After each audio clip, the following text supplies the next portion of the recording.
Before hospital trays and protein shakes, Catholic sisters were feeding the sick out of kitchens most people never saw.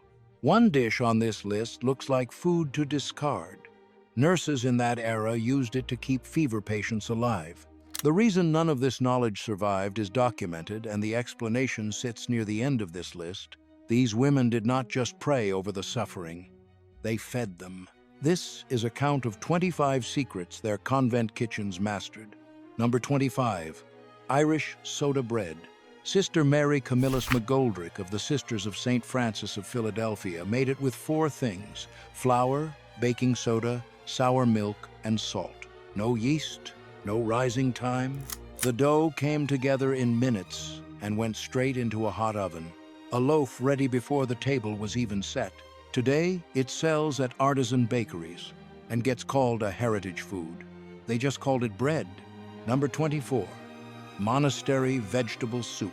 Potatoes, carrots, fava beans, leek, onion, garlic, celery, and stock. 1 pot, 40 minutes, enough for a dozen bowls.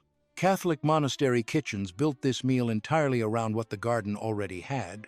The same bowl is now called farmhouse rustic and listed at $12 on cafe menus.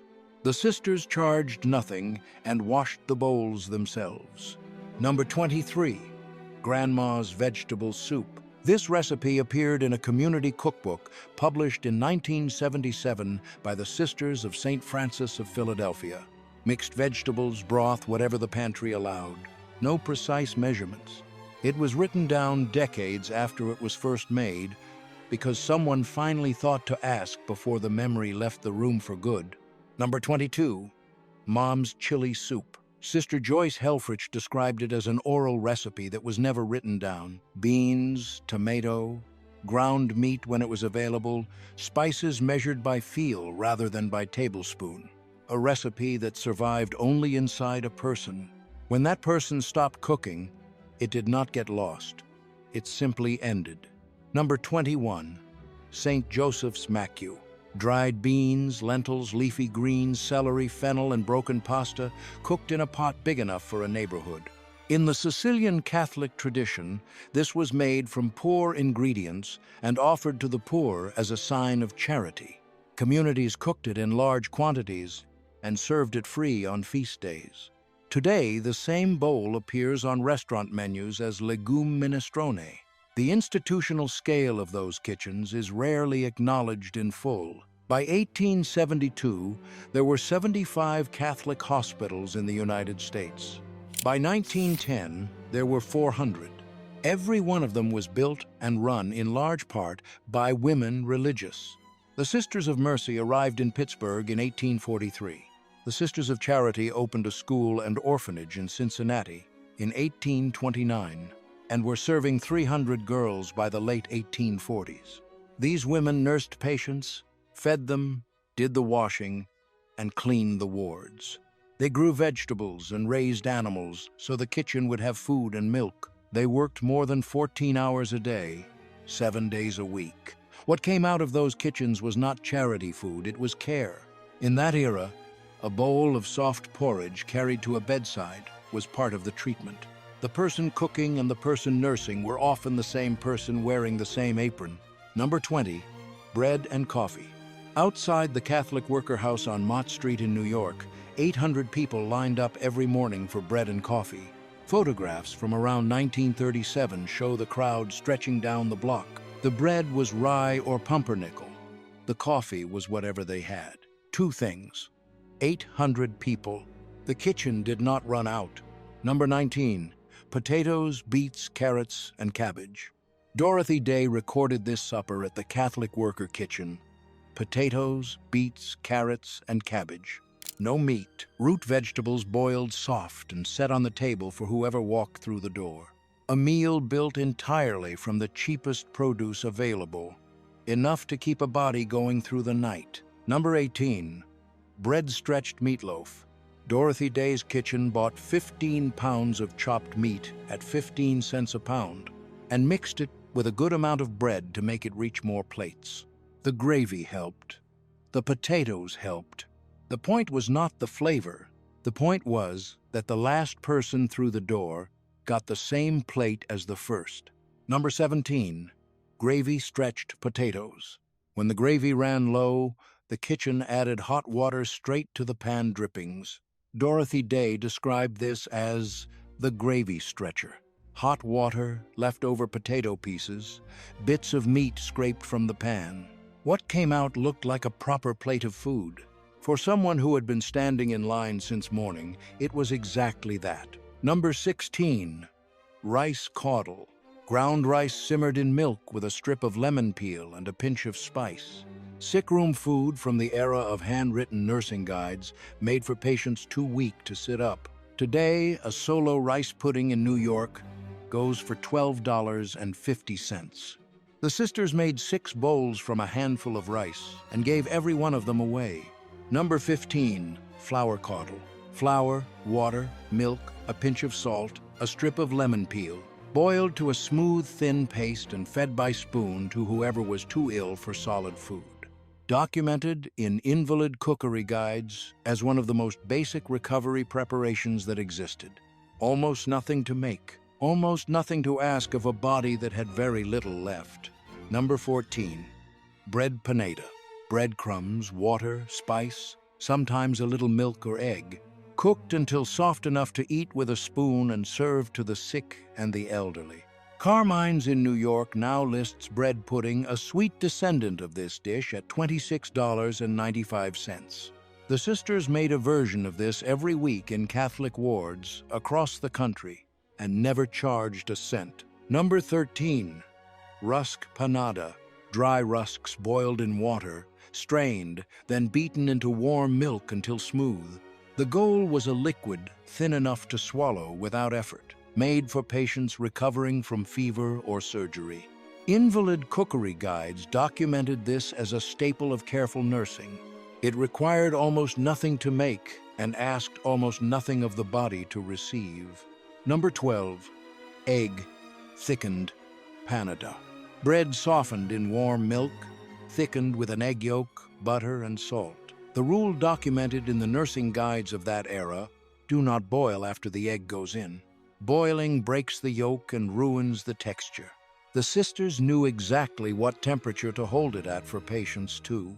Depleted to manage anything firmer. Protein hidden in something that barely felt like eating. Number 11, calf's foot jelly stock. Calf's feet, water, and a long, slow simmer. The liquid was strained and left to set into a clear jelly. Invalid cookery guides documented this as a recovery food for the most depleted patients. Hospital gelatin before box gelatin was ever invented. It looked like something served at a formal dinner. It came from the cheapest cut at the butcher. The sisters knew exactly where to find it. The disappearance of this knowledge follows a traceable sequence of institutional and cultural shifts. In 1954, the Swanson Company introduced the television dinner. The National Museum of American History describes it as a shift in how Americans thought about food, something prepackaged, standardized, and modern. At the same time, hospital dietetics was becoming a formal profession. What the sisters had done by instinct, soft food for a fever, a pot sized for whoever arrived, was replaced by calibrated portion trays and menus written by trained nutritionists. Then, between the 1960s and the 1980s, the number of women religious staffing Catholic hospitals declined steadily. When they left, the knowledge they carried did not transfer to a manual. It lived in practice and in memory. The New York Public Library still holds a 19th-century convent manuscript with more than 200 recipes. Almost nobody has read it. Today, more than half of American calories come from ultra-processed food. The knowledge did not disappear all at once. It thinned, slowly, and then it was gone. Number 10, milk and rice sickroom porridge. Rice simmered slowly in milk with lemon peel and spice, then passed through a sieve until completely smooth. A variation of the rice caudle, documented in invalid nursing guides, for patients whose bodies needed calories they could barely feel going in, the kind of bowl that got carried quietly to a hospital ward. and set by the bed without waking the room. Number 9. Bean and green soup for the poor. Beans, lentils, leafy greens, whatever the pot could hold. In the St. Joseph tradition, this was cooked from poor ingredients and offered to the poor as a sign of charity, not as a lesser thing, but as the best the kitchen had. The act of making it and the meaning of making it could not be separated. Number 8. Catholic worker vegetable soup. The Catholic worker kitchen made roughly 20 gallons of vegetable soup for lunch every day. 20 gallons. Dorothy Day wrote that meals are so important. Not impressive meals, not beautiful meals, just meals. A kitchen that could feed that many people on that budget every day understood something about food that most people have since stopped calculating. Number 7. Soup from donated scraps. Some Catholic sisters collected leftover food from hotels and boarding houses, whatever those establishments considered waste, and cooked it into something that could be served. They sorted it, cleaned it, used it. What others called rubbish, they called inventory. This practice was documented in Catholic charity kitchens and predated the phrase zero waste cooking by about 100 years. Number 6. Hospital garden soup. Catholic sisters in American hospitals grew their own vegetables and raised animals to provide food and milk for their patients. The kitchen was not separate from the care, it was part of it. What came out of the garden went into the pot. What came out of the pot went to whoever needed it most. The supply chain was the length of a hallway. Number 5. Orphanage bread soup. Stale bread, water or milk, a pinch of salt, softened in a pot until it could be eaten from a spoon. The same soft bread preparations documented in sick-room cookbooks of that era were made wherever institutions fed people who were too young, too weak, or too poor for anything harder. Cheap enough to make in any quantity, gentle enough for a child. Number 4. Meat scraps in gravy. Whatever meat was left, set in gravy over bread or potatoes. Dorothy Day wrote about the plates that came back wiped clean, not washed, wiped, with a piece of bread dragged across every surface. A plate cleaned that way is not a compliment to the cook. It is a record of how hungry the room was. Number 3. Breadline rye.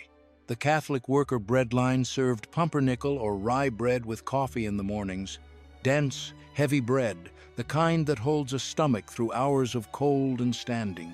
The sisters chose those breads deliberately, not soft rolls, not white bread, something that lasted, because the people outside had a long day ahead of them, and everyone in that kitchen already knew it.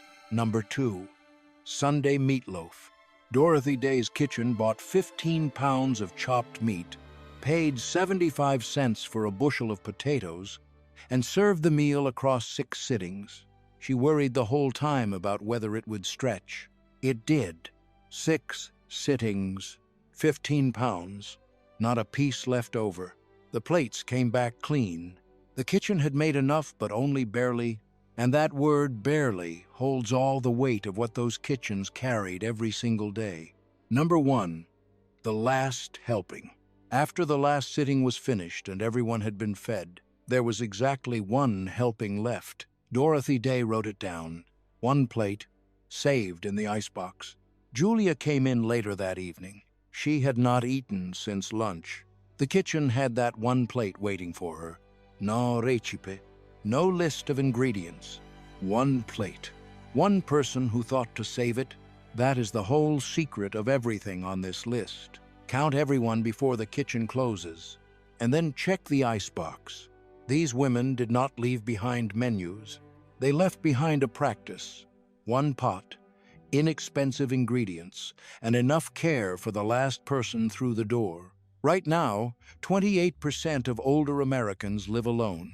In households where a person over 65 lives alone, more than 11% are food insecure. The USDA's February 2026 Thrifty Food Plan estimates $231.60 a week for a family of 4 at the lowest official level.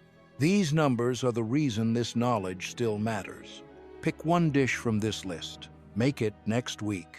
It does not have to be perfect. The sisters were not trying to be perfect. They were trying to make sure everyone ate. If this found you at the right time, hit subscribe. There is more where this came from.